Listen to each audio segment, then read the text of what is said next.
Conexão Brasil. Oferecimento Sindicato dos Professores da UFMG. Bem-vindos a mais um programa. O tema de hoje são novas dimensões do conhecimento científico.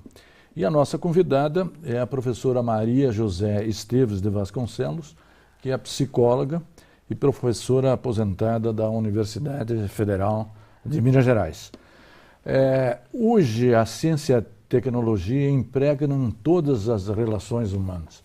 O conhecimento começou, propriamente o conhecimento crítico, na Grécia, na medida em que o conhecimento crítico se opôs ao conhecimento mítico. E no seu nascimento era filosofia, que incluía a ciência e as artes. Só no século XVI é que a ciência se autonomiza propriamente da filosofia e nesse mesmo período as artes também se impõem como conhecimento propriamente específico, independente dos outros. Mas hoje, com as transformações que ocorrem na sociedade no sentido amplo, os parâmetros que caracterizaram o conhecimento científico a partir do século XVI também estão sendo questionados e modificados. Nós vamos trabalhar exatamente nesse programa o questionamento desse paradigma da chamada ciência tradicional e a apresentação de paradigmas novos que têm a ver exatamente com o pensamento complexo e a intersubjetividade. A nossa convidada é a autora do livro que chama Pensamento Sistêmico, o Novo Paradigma da Ciência, né? E a nossa entrevista será baseada exatamente nesse livro, que já está na sua 10ª edição. Professora, qual é o propósito do livro? Bem-vinda aqui no programa, né? Boa noite, professor. Boa noite a todos. É uma alegria estar aqui e ter essa oportunidade de falar do meu trabalho. Perfeito. Qual o propósito do livro, professora? Sim, o livro surgiu, na verdade, interessante que eu comecei como estudando terapia de família e me preparando para ser terapeuta de família e fui procurar a fundamentação para essa prática profissional. E nessa fundamentação... Na verdade, o conhecimento sempre nasce da necessidade, não é isso, professor? Sim. Eu buscava, eu era oriunda da área da psicologia experimental, então eu buscava muito a fundamentação, o rigor, né? Claro. O cuidado com as afirmações, e eu encontrava alguma fluidez na área da terapia, nos textos da área da terapia de família, então eu me perguntava, qual a fundamentação para essa prática? E o homem não é só animalidade, né? Claro, então eu buscava a fundamentação e as respostas que eu recebia não me satisfaziam muito. Até que um dia, conversando com uma professora que era da área de terapia de família, ela falou comigo, você vai ter que estudar muito a cibernética. E eu fui então estudar a cibernética. Aí eu entendi que a família era considerada análoga a um sistema cibernético. Sim. E qual a característica desse sistema cibernético? O sistema cibernético é um sistema controlado pela retroalimentação. Sim. E aí a possibilidade de corrigir os desvios. Perfeito. Então o sistema cibernético corrige os desvios, né? E aí a família também se pensava isso, está dando errado, está em crise a família. Então o profissional, o terapeuta, devia ajudar a família a corrigir esses desvios. Perfeito. Né? E chegando ao livro, como é que o livro está estruturado hoje, professora? Sim, o livro, bom, tem uma trajetória grande aí até chegar a esse livro, que ele foi consequência de perguntas que as pessoas me faziam. As pessoas falavam, onde é que eu vou ler mais sobre isso que você está falando? Falava em palestras e tudo mais. Então, eu organizei o livro. Então, da cibernética, a senhora foi, lembrando agora o seu livro, foi para a teoria dos sistemas. Eu já conhecia a teoria geral dos sistemas, e aí fiquei conhecendo também a cibernética, e aí eu comecei a entender melhor as práticas da terapia familiar. Perfeito. Né? E então, quando eu organizei o livro, eu achei que era preciso começar falando um pouquinho sobre o conhecimento, porque o pensamento sistêmico está sendo proposto por mim como novo paradigma da ciência. Então, eu coloquei um pouquinho da história do desenvolvimento do conhecimento. Depois, para entender um novo paradigma, a gente precisa entender como é que é o paradigma anterior, como é que as coisas aconteciam antes de começar essas novas propostas. E depois, então, o cerne do livro é a apresentação da minha proposta de considerar o pensamento sistêmico como novo paradigma da ciência. Perfeito. Como o seu livro tem sido recebido pela crítica, tanto aqui em Minas Gerais quanto no Brasil? Olha, eu acho que ele tem sido recebido muito bem, porque é um livro muito específico e já está na 10ª edição. Né?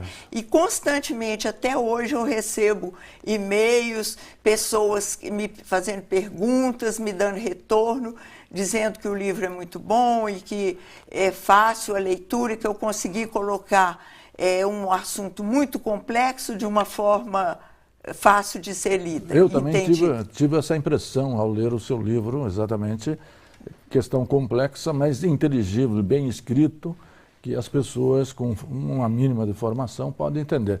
Quem é o leitor do seu livro, a senhora tem ideia?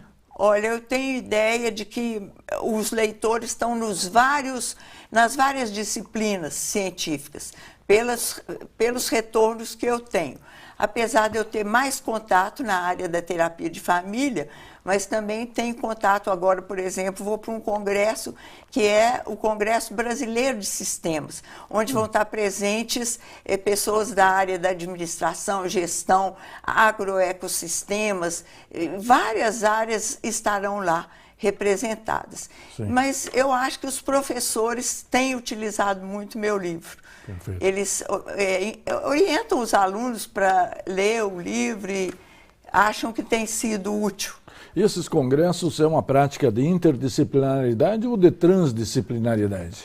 Olha, depende de como que a gente vai pensar, né? Eu acho que eu entendo a transdisciplinaridade como uma característica de quem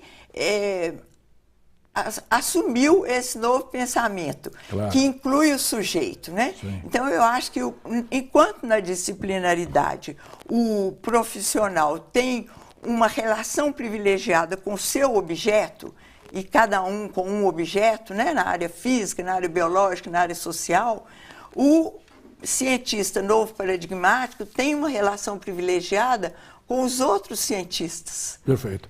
Né? No segundo bloco, nós voltamos fazendo a relação entre ciência, filosofia e arte e o novo paradigma da ciência derivada da cibernética e da teoria dos sistemas.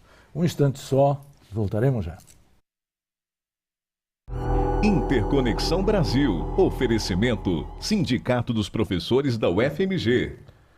Bem-vindos ao segundo módulo. Estamos trabalhando o tema Novas Dimensões do Conhecimento Científico. No primeiro bloco, nós apresentamos o livro Pensamento Sistêmico, que está dando a origem exatamente à nossa entrevista. E já deixamos no ar o tema desse segundo bloco. Quais são as características, a senhora faz uma crítica bastante séria, às características do conhecimento tradicional. Quais são essas características, professora? Sim, eu identifiquei, existem N possibilidades da gente descrever o paradigma da ciência tradicional. Sim. Vários autores trabalham isso e fazem descrições. Eu escolhi descrever o paradigma da ciência tradicional por meio de 3 pressupostos. Sim. A ciência tradicional acredita na simplicidade do microscópico. Claro. Acredita que se a gente fragmentar o complexo, separar em partes, a gente vai encontrar o simples, vai poder conhecer as relações de causa e efeito e entender melhor o funcionamento desse sistema, desse objeto de estudo. Além disso, o segundo pressuposto da ciência tradicional é o pressuposto da estabilidade do mundo. Sim. A ciência tradicional acredita que o mundo existe, estável e que é possível ser descrito por meio de leis, né? Sim. E que, conhecendo essas leis, nós podemos prever e controlar os fenômenos do universo. E nessa perspectiva, a mudança seria a exceção, né? A busca da ciência é pelas leis que Pelas leis que regem o os universo. fenômenos do universo, né? E o terceiro pressuposto, a crença na possibilidade da objetividade. Perfeito. Né? Na crítica que a senhora faz, qual a distinção que se pode fazer, então, da ciência tradicional, da filosofia e depois com as ciências humanas? Olha, a filosofia se separou da ciência. Antes era aquele conjunto episteme que englobava ciência e filosofia. A partir de Descartes, ele resolveu separar a ciência e filosofia, mostrando que as duas têm critérios diferentes de validação das suas afirmações, né? Então, e o critério principal foi separação de objeto e sujeito, é isso? Sujeito e objeto está nas duas, Sim. tanto na filosofia como na ciência, né? Só que a ciência optou pelo conhecimento rigoroso, demonstrável, matematizado, enquanto que a filosofia vai pelos outros critérios, o fio da argumentação, outros critérios para validar suas afirmações. E quando nós fizemos a distinção entre as ciências hard, que são as ciências físicas, das ciências soft, que são as humanas, que distinção nós podemos fazer, professor? Sim, desde que a física teve muito sucesso com esse paradigma que ela adotou, as outras ciências começaram também a querer seguir o mesmo paradigma. E as ciências humanas encontravam grande dificuldade em adotar o paradigma tradicional, o paradigma da física, né? Acreditando que a dificuldade estava no objeto. O nosso objeto não se presta a ser abordado com esse paradigma. Sim. Né? Só que depois a gente pode ver que não era dependendo do objeto, né? Enquanto que aí então o que aconteceu? As ciências humanas faziam esforço para acompanhar, mas não conseguiam totalmente. Então as ciências, a física, as ciências exatas ficaram conhecidas como as hard science e as ciências humanas ficaram conhecidas como as soft science, né? Quer dizer, uma categoria menos valorizada de ciência. Perfeito. Né? Se nós olharmos ainda hoje, por exemplo, o modelo da CAPES, do CNPq, da FAPEMIG e dos outros, é ainda um modelo das ciências físicas. Ainda privilegia as ciências rigorosas. Né? Por que esse modelo da ciência tradicional a senhora acha superado no seu livro, embora ainda seja extensamente praticado, não é isso, professor? Sim, hoje nós temos profissionais, cientistas trabalhando com o novo paradigma da ciência e profissionais ainda, uma maioria, ainda trabalhando com o paradigma tradicional. Perfeito. Né? Acontece que eu falei rapidamente do pressuposto da objetividade, claro. Né? A crença de que é possível ser objetivo. A ciência tradicional trabalha com essa crença. Usa, por exemplo, testes de fidedignidade. Sim. Até que ponto eu posso confiar na verdade desse dado? Claro. Então, esse pressuposto está presente.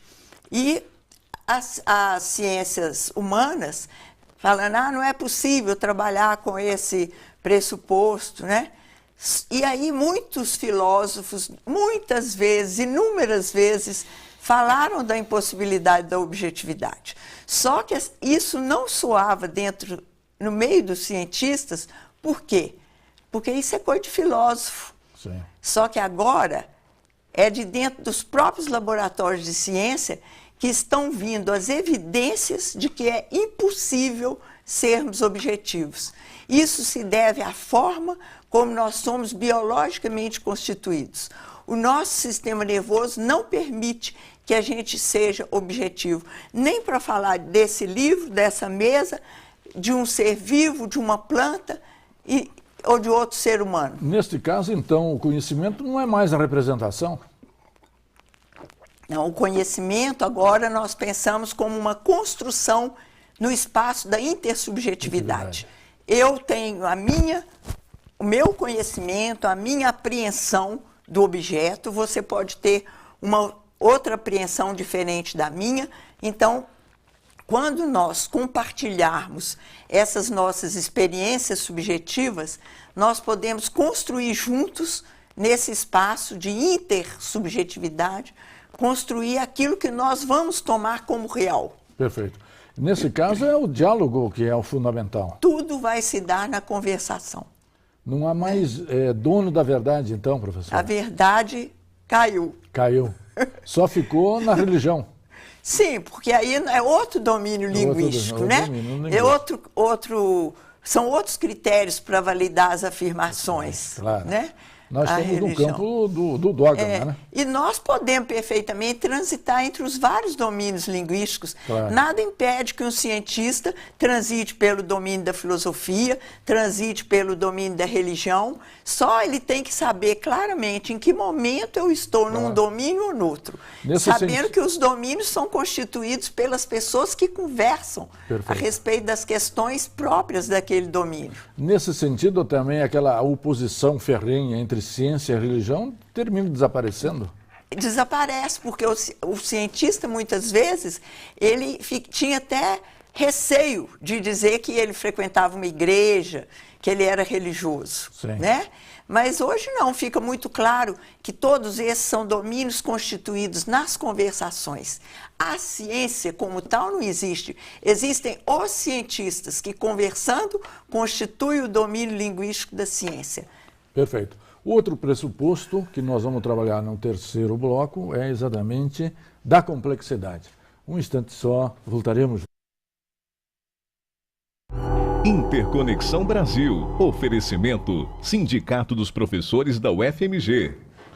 Estamos de volta. No nosso terceiro bloco, nós estamos analisando novas dimensões do conhecimento científico. Já colocamos as características do conhecimento científico tradicional e agora nós estamos falando exatamente do novo paradigma sistêmico do conhecimento. Já trabalhamos um pressuposto, que é da intersubjetividade, mas há mais dois pressupostos, quer dizer, a complexidade que é o segundo, a instabilidade e a instabilidade do mundo. Em que consiste exatamente o pensamento complexo? Enquanto a ciência tradicional acreditou na possibilidade de fragmentar o objeto e estudar por partes, a ciência novo paradigmática revê esse pressuposto a partir de resultados que nos vêm da física, da biologia, de diversos laboratórios, de diversas disciplinas científicas, e nos mostra que quando nós fragmentamos o objeto, nós destruímos o objeto. Quando a gente tira, por exemplo, uma planta do seu habitat natural e leva para ser estudado no laboratório, nós não estamos estudando o objeto tal como ele vive, tal como ele funciona naturalmente. E na relação com os outros, com o meio. Né? Isso. Então, o pressuposto da complexidade. Os cientistas que foram para os laboratórios, por exemplo, na microfísica, eles, ao estudarem as partículas elementares, eles esperavam encontrar simplicidade e encontraram complexidade. Sim. Né? Então, o reconhecimento da complexidade nos leva a pensar nas relações entre as partes. E com isso nós teríamos o terceiro pressuposto da instabilidade? O pressuposto da instabilidade, assim como a ciência tradicional acreditava que o mundo é estável, as pesquisas nos laboratórios mostraram a instabilidade. Por isso que a gente começou a ouvir falar de caos, né? De pontos de saltos qualitativos, de mudanças nos pontos de bifurcação, diversos conceitos novos que foram trazidos e que nos mostram, que evidenciam que assim, o mundo está em constante processo de tornar-se. Seja o mundo físico, o mundo biológico, o mundo social. Está em constante processo. Perfeito. Né? Por que o novo paradigma, então, científico é sistêmico? Exatamente por isso, porque quando eu penso em complexidade, para eu ver a complexidade, eu preciso ampliar o meu olhar, ampliar o foco. A ciência tradicional me ensinou a focalizar, a olhar a parte. O novo paradigma está me pedindo para ampliar o meu olhar. Perfeito. E quando eu amplio o meu olhar, eu vejo o meu objeto de interesse em interação com o meio em que ele vive, com Perfeito. outros objetos. Então, essa é a questão da complexidade. É relacional. A instabilidade também. Quando eu penso que as coisas estão em processo de tornar-se, eu penso numa coisa que está em relação e mudando constantemente. E o último pressuposto também da intersubjetividade é muito importante porque é o reconhecimento de que tudo que eu estou estudando existe em relação comigo. Perfeito. As implicações disso em coisas práticas. Sim, nós temos hoje as implicações do pensamento sistêmico se manifestando em várias áreas de atividade profissional. Né? Nós temos, uma das primeiras áreas onde esse pensamento sistêmico começou a se manifestar foi na área da terapia de família, uma das primeiras. Sim. Mas hoje nós temos muitas outras áreas. Nós temos na área ambiental os agroecossistemas, nós temos na área de gestão as questões sistêmicas nas empresas, nós temos na área do judiciário as formas alternativas de solução de conflitos, a mediação sistêmica de conflitos. Nós temos na área das políticas públicas, né, uma grande oportunidade de trabalhar com metodologias que sejam consistentes com esse pensamento sistêmico, novo paradigmático. Pensando e tendo como referência exatamente a terapia da família, a senhora poderia detalhar melhor como é que essa metodologia nova funciona? Sim, nós trabalhamos com a família que se constitui, o sistema que se constitui em torno de uma situação-problema. Então, não é necessário que a gente estabeleça, bom, veio alguém, querem fazer terapia de família, então tem que vir todos. Vem aqueles, vão ser convidados para vir aqueles que se sentirem implicados na situação-problema que vai ser abordada. E uma situação-problema que é identificada pelas próprias pessoas da família. Nós não vamos fazer o diagnóstico tradicional. É aquilo que incomoda a família que vai ser objeto de conversação. Na verdade, então, a terapia é da relação e não propriamente do sujeito problemático. Exatamente. A terapia de família vai fazer o foco nas relações. E essas outras metodologias também que nós desenvolvemos e que nós trabalhamos com sistemas amplos, pela mesma forma, nós vamos focalizar as relações entre as pessoas que estão envolvidas com a situação-problema. Como esse novo paradigma sistêmico tem sido usado no Brasil e no mundo? Sim, eu falei um pouquinho sobre como tem sido usado no Brasil. Sim. Nós temos hoje várias instituições que estão oferecendo possibilidades de desenvolver trabalhos sistêmicos, né? E no mundo também nós temos vários institutos, várias universidades que estão oferecendo cursos com abordagem sistêmica. Perfeito. Né? Na área do ensino, que eu não falei, é uma área por excelência para se trabalhar e se pensar sistemicamente. Perfeito. Né? A senhora está preparando já a 10ª edição do livro, está preparando outras pesquisas, outros produtos, outros artigos, professora? Estou sempre pensando, estudando, refletindo e escrevendo. Né? Escrevo artigos, publico e tenho também sido muito procurado por pessoas que me pedem consultoria, seja para atividades práticas, seja para atividades acadêmicas. Ainda ontem recebi um pedido de uma pessoa que quer fazer uma tese de doutorado, tomando como base o novo paradigma da ciência. Ok.